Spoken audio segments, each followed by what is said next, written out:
experiencia que nosotros, al menos en nuestra experiencia particular, llamamos innovadora.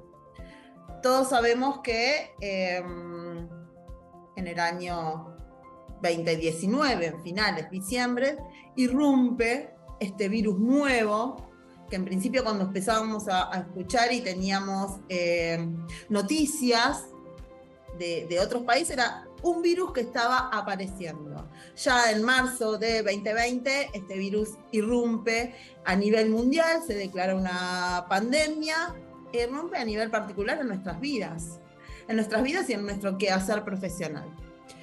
En un principio, para ponernos en contexto, nosotros dividimos esta experiencia en 2 años diferentes, que fue el 2020 y el 2021. El 2020 fue un momento en que tuvimos que empezar a pensar qué hacemos ahora con la presencia de un virus letal, de un virus que no distinguía diferencias entre la gente y donde nosotros además como trabajadores de la salud estábamos expuestos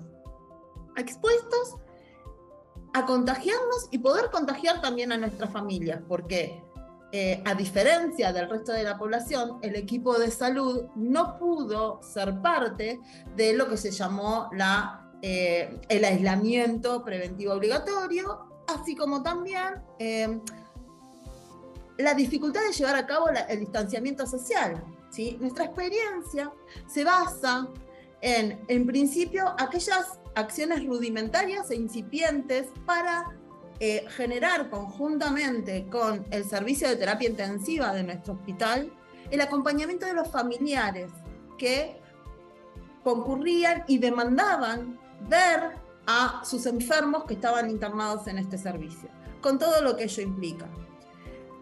En este principio, cuando nosotros decidimos y pensamos, ¿y ahora qué hacemos?, sí surge la necesidad de una reorganización de los servicios, hacia el interior de los servicios, hacia la infraestructura del hospital y también hacia nuestras prácticas.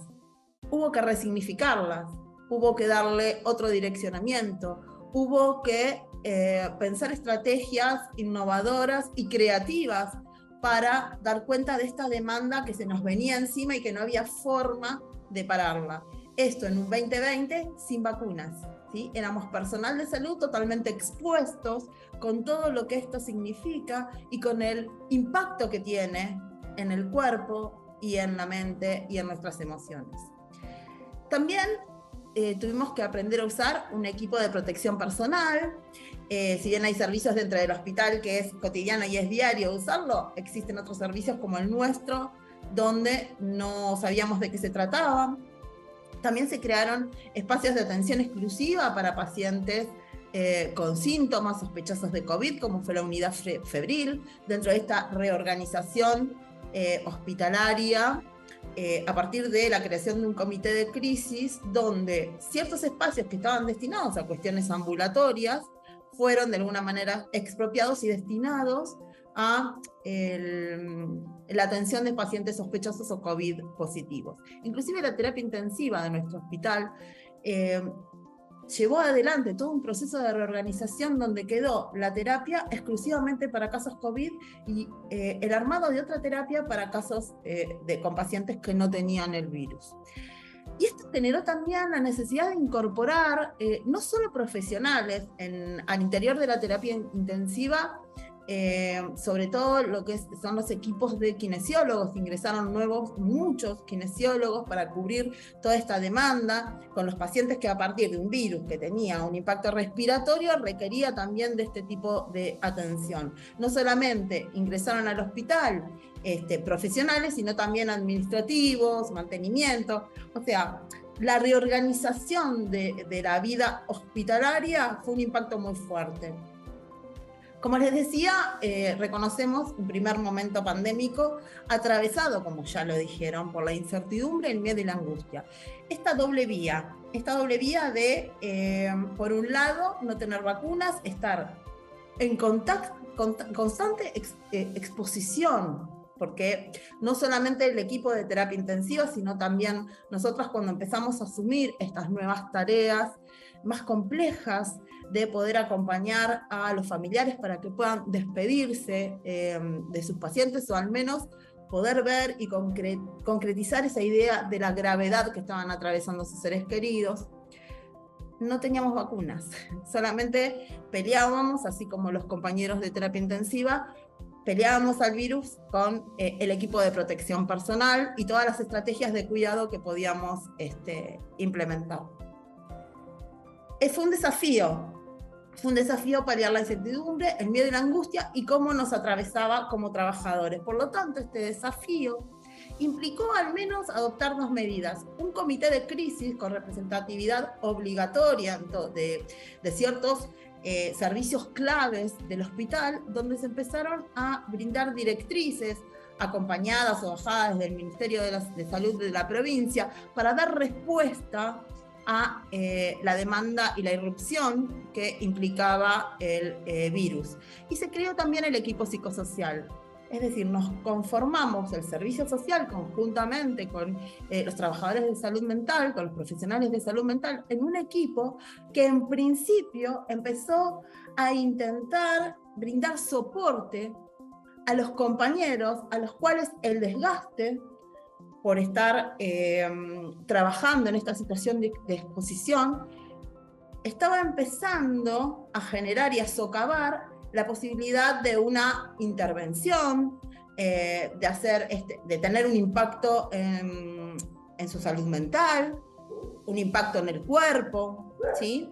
Por lo tanto, nos constituimos como equipo psicosocial y brindábamos charlas y brindábamos talleres con ciertos tips para poder reconocer aquellos indicadores que estaban dando cuenta de que algo estaba sucediendo, de que estábamos atravesados por esta situación y por este virus, y por el otro lado brindar algunas sugerencias y algunas propuestas, como por ejemplo técnicas de respiración y relajación para lograr calmar esta cuestión de ansiedad que afloraba por estar trabajando en la inmediatez con el virus. Hubo un segundo momento que a la incertidumbre, el miedo y la angustia se le suma el cansancio. Ya fueron 2 años sin tener vacaciones, no teníamos licencia anual, porque estaban, nos habían sacado las licencias en función de la crisis sanitaria, por lo tanto teníamos que seguir trabajando. Pero en el año 2021 ya nos encuentra en principio vacunados, con vacunas que a inicios de ese año muy bien no sabíamos cómo funcionaban, pero ahí estábamos. Somos las 3 integrantes de este trabajo, también la licenciada Zarza, que es parte y jefa del servicio social, que también participó en esta experiencia. Esta segunda ola fue más virulenta, con mayor cantidad de casos y con mayor demanda de parte de los familiares. Y acá se genera una propuesta que, además de las capacitaciones de los primeros auxilios psicológicos para el manejo de estrés, cuidado y autocuidado del equipo de salud, también participamos del diseño del comité de crisis, y hay un tercer momento donde, si bien nosotros habíamos empezado con experiencias de poder contactar a familiares, en ese momento la terapia intensiva, los médicos intensivistas eran quienes llamaban telefónicamente y brindaban los partes, se generaban bastantes conflictos en la comunicación con los pacientes. No podemos olvidar que culturalmente estamos atravesados por símbolos y ritos, y la muerte y el sufrimiento no escapa a esta ritualización y este simbolismo. Por lo tanto, el no poder despedir a los familiares generaba muchísima ansiedad, ¿sí? Generaba una demanda que surgía como muy conflictiva, donde estaba hasta restringido el acceso al hospital. Por lo tanto, hubo que pensar estrategias para que la gente pudiese acercar, al menos a despedir a los familiares. Y esto es lo que empezó con ciertos llamados telefónicos, verificando ciertas situaciones para ver si podían cumplir los requisitos y poder ingresar. Posteriormente, esto queda enmarcado en la aplicación del protocolo del Ministerio de Salud de la provincia de Buenos Aires para el acompañamiento de familiares de los pacientes que estaban internados tanto en terapia como en clínica médica, que eran sospechosos o COVID-19. Esto es parte de lo que nosotros construimos como insumo para brindarle a los compañeros en este cuidado y autocuidado del equipo de salud. Por el otro lado, ¿cómo fue la aplicación del protocolo? Nos posicionamos desde el derecho a la salud siempre y el paradigma del cuidado. Lo que hacíamos eran llamados telefónicos, teníamos constante vínculo con el equipo de terapia intensiva, con quienes hacíamos un intercambio diario de qué pacientes necesitaban ser visitados a la brevedad por su situación de salud y demás. Y además teníamos con las familias comunicaciones telefónicas, podíamos evaluar si estaban cumpliendo los requisitos para poder ingresar, que eran que no tenían que tener comorbilidades, no podían ser contacto estrecho, no podían estar embarazadas las mujeres, y ciertas cuestiones, ¿sí?, que para poder ingresar a la terapia intensiva, a los cuales le brindábamos un equipo de protección personal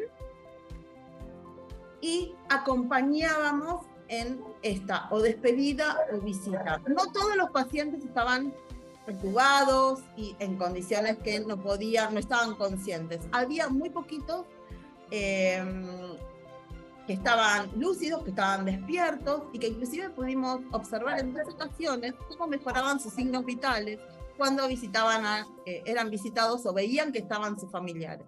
Los familiares que estaban todos con el equipo de protección personal, pudimos acompañarlos, y después el espacio de contención de la visita poshospitalaria, porque para ellos también era una situación absolutamente difícil. Todo esto también tenía un impacto en lo que es al equipo psicosocial, al servicio social particularmente, y por supuesto a todos los trabajadores dentro de la terapia intensiva. En la aplicación de Sí, mira, no se escucha. No, María Fernanda, te quedan 2-3 minutos y podés ir redondeando. Sí, claro.